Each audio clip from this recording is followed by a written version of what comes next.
everyone. It's James. And Stephanie and Mel, and we are RVing our way across northern Ontario. That's right. We just wrapped up our time in Sunset Country, which is the remote northwestern part of Ontario where they have more lakes than people. You're really hung up on that more lakes than people thing, aren't you? Well, what can I say? It's my kind of place. Okay, so at least for us, the hardest part of any trip is the trip planning. And that's why today we're sharing with you the exact itinerary that we followed RVing our way through Sunset Country. So basically, we've taken the work out of it for you. But before we get started, I'd like to give a big shout out to Destination Ontario for helping us out along this itinerary. Absolutely. It was fabulous. Everywhere we went, people were welcoming, and it was just so much fun. Yeah, Canadian nice. It's not a myth. All right, you ready to hit the road with us? First, let's start with the border crossing. Ooh. We were nervous about border crossing day because we had heard lots of conflicting rumors about getting searched and things you could take or couldn't take. And on top of that, we had a cat with us, so an extra wrinkle there. We just didn't know what to expect. Would the border agents want to search the RV or confiscate our eggs, impound the cat? Turns out it was pretty easy. Coming from the USA, the border agent didn't seem too concerned about food. But we had gotten rid of most of our fruit and vegetables anyway, just to be on the safe side. And as far as Mel goes, I had taken him to the vet the week before to get him a clean rabies vaccination certificate signed by a vet, and that's all he needed. The whole thing was over in minutes. It was a few quick questions. Any alcohol, firearms, ever been fingerprinted, and we were waved through. Yep. Now we came up through North Dakota into Manitoba and then took a right turn and headed for the western border of Ontario and Sunset Country. So Sunset Country is the western part of Ontario, and our time there began in the lake town of Kenora. Now, Kenora only has about 15,000 residents, but in Sunset Country, that qualifies as a metropolis. Definitely.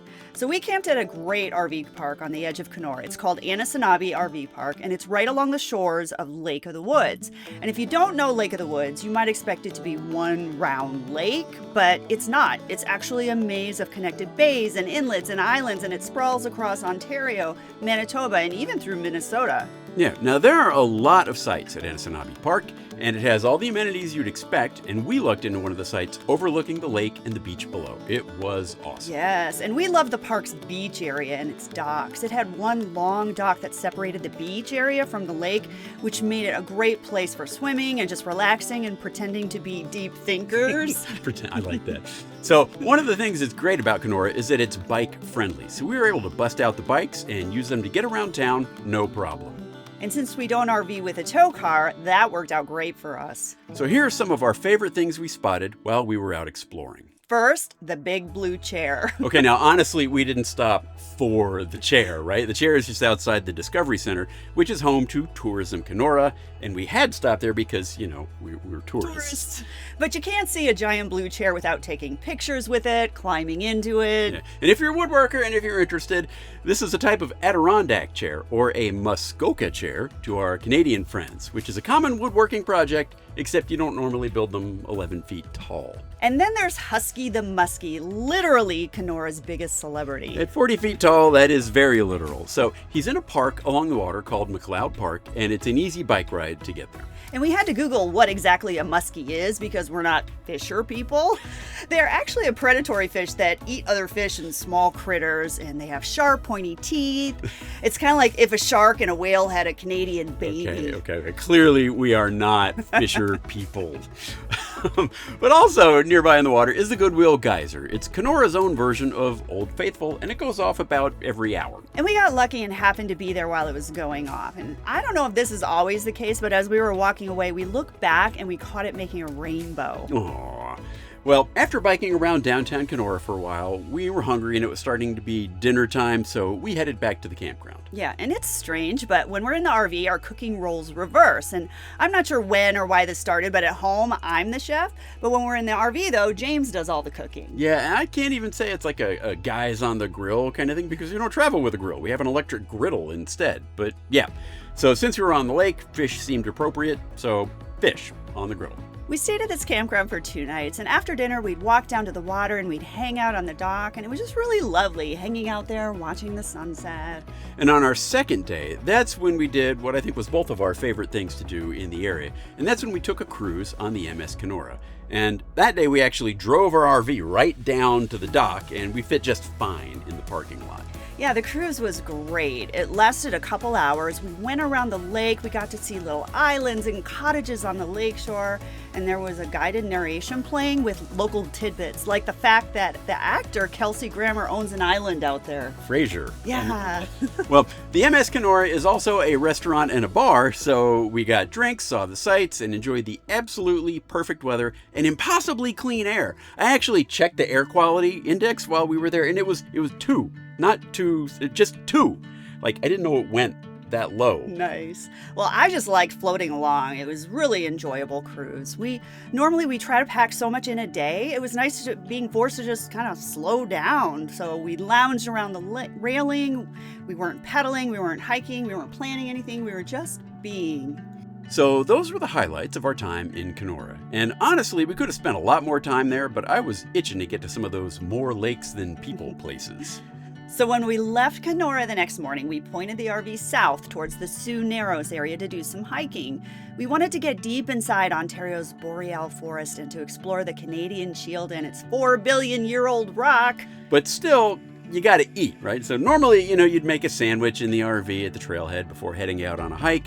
But on our way to the trailhead, we saw a bright red food truck. I think it was a food trailer, so we decided to stop. Yeah, it was in the middle of nowhere. We were not expecting to see a food truck as remote as we were, so how could we not stop? I'm calling that one a win. And the first hike we did was the Boreal Trail.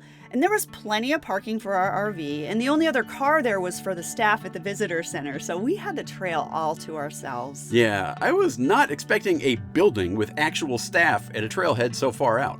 The trail was great. There was a long loop and a short loop, but we didn't come all the way from Utah to do the short loop. No, we didn't. I thought it was gorgeous. It was sort of roller coastery. There were a few steep sections. I'd say it was probably an intermediate level hike. Yeah, it seems about right. It reaches as far out as a lookout point where we just kind of hung out for a while before heading back. Now, the whole hike took us about maybe 2 hours to do. Yeah, and it's funny, after reading the reviews that mentioned bring bug spray. Like in all caps. Yeah, we had brought like 3 different types of bug spray on this trip, but we never needed any of it. And I think that's the bonus of exploring in September. It's kind of the bugs are done. Yeah, the bugs have had enough. Well, we completed that hike and we had not yet been mauled by a bear. So we decided to tempt fate a second time with some hiking in the Red Pine Trail system. Yeah, that's a beautiful trail system. It's a whole maze of trails that wind through what used to be an old pine farm, which has now gone completely wild. It's either half a kilometer or almost 6 kilometers. Not sure which we're going to wind up doing. But it's that way. Yeah, the trails are rolling single track, and we realized later that they're actually popular with locals for mountain biking, but we had only brought the road bikes on this trip, so next time. Yeah. And after Kenora had spoiled us with perfect weather, it started raining on us on this hike. And it wasn't bad. We kept going. But naturally, that is when we got lost. Now, this is not Shackleton in the Antarctic kind of lost. It's just lost enough to make it a story, kind of. We were warned about getting lost.